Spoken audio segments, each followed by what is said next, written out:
March 15, 2007. At the gates of Kamiti Maximum Security Prison, a man stands frozen. His paperwork is signed. Legally, he is free. But Edward Maina Shimoli refuses to leave. He knew, the moment his feet touched that pavement, he was already a dead man. His own words to the wardens: "If you let me out, you are signing my death warrant." They pushed him out anyway. Months later, his body was discovered on Kangundo Road, tortured, bound, 10 bullets. The secrets he carried into that prison, he carried to his grave. The men he feared were never questioned, never charged, never touched. This is the story of the man they called the Jackal of Kenya, and the knowledge that got him killed.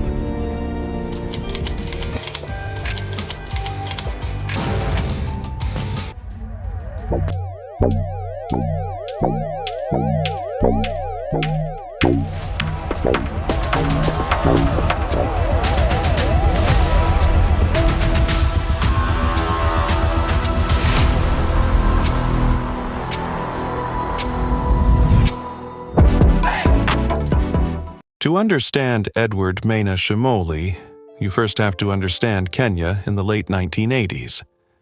This was a country where the gap between those with power and those without it was more than just a divide. It was a barrier. Shimoli was born on May 17, 1968, in Butere, Kakamega. His family later moved to Eastlands, Nairobi. One of those neighborhoods where survival wasn't a concept, it was a daily negotiation. He attended Ofafa Jericho Primary School, then secondary school. And somewhere between those school gates and the streets outside them, Edward Maina Shimoli made a decision. He was not going to wait for the system to work for him. He was going to build his own. By 1988, at just 20 years old, he had already stepped fully into the criminal world, and he would not step out of it for nearly 2 decades. What made Shimoli different from most criminals of his era wasn't what he did, it was how he did it. He built a gang. He called them the Dream Team. And that name wasn't arrogance, it was accuracy. His crew operated with a discipline that most legitimate organizations would envy.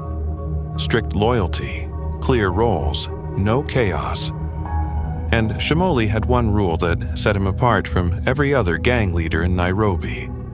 He preferred working with women. Because in late 1980s and early 1990s, Kenya, nobody was watching women. Nobody was suspicious of them. Nobody saw them coming. And that decision paid off enormously. In 1996, the Dream Team walked into Baroda Bank in Nairobi's CBD. Calm, composed, unremarkable. They walked out with 5 million shillings and vanished. The police pursuit caught up with them later along Thika Road, near Safari Park Hotel. What followed was a violent shootout. 5 officers were wounded. Shimoli got away. That was 1996. He was 27 years old, and he was just getting started. A police officer dying in the line of duty and a civilian woman becoming a victim of a stray bullet. In total, 5 people dead.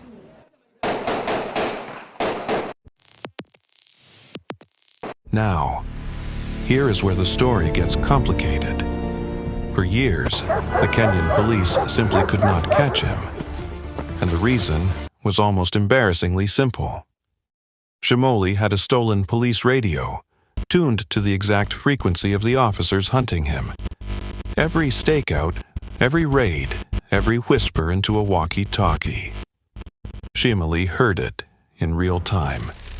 He wasn't running from the police, he was sitting inside their operations, watching them plan his capture, like a man watching his own wanted poster go up and thinking, good likeness.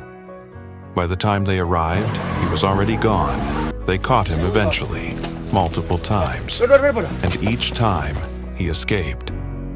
The confirmed number is 4, the most legendary, came in 1996. Shimoli broke out of Kamiti Maximum Security Prison. The developing story of the prison break at the Kamiti Maximum Prison. Convicts escaped. Days before his scheduled execution, he was on death row, days from the noose, and he simply walked out. When they caught him again, wounded this time, they moved him to Kenyatta National Hospital. A routine transfer, broad daylight, city center. His crew had other plans, near Uhuru Park. Nairobi split open, a full ambush. Shimoli's dream team tore through the convoy, wounded 5 officers, and pulled him into a private hideout where doctors were already waiting. His own medical equipment, his own people. He wasn't just surviving the system, he was running a parallel one. On August 9, 1999, it ended. Shimoli was returned to Kamiti under 24-hour surveillance. No gaps this time, no bribes, no radio. He served out his sentence. Then 2007 arrived. The gates opened, and the man who had escaped this prison 4 times stood at the exit and told the wardens, "I'm safer in here with you people." He wasn't being dramatic, he was being precise. Shimoli knew which officers had taken his money. The names, the amounts, the dates. And he understood exactly what that knowledge meant for his survival on the outside. He converted to Islam, took the name Mohammed Shaban Maina, and started driving a taxi. He was trying to disappear, but the past doesn't negotiate. It didn't work. On August 26, 2007, just weeks after walking out of those gates, Edward Maina Shimoli was found on Kangundo Road, tortured, bound, 10 bullets. He was 38 years old. He was buried at Karyokor Cemetery as Mohammed Shaban Maina, beside his 3 brothers, who had all died the same way. The names he carried, the amounts, the dates, the dirty hands behind the clean faces, buried with him. Never investigated, never spoken. The Jackal survived everything Kenya threw at him for 20 years. Every raid, every cell, every death sentence.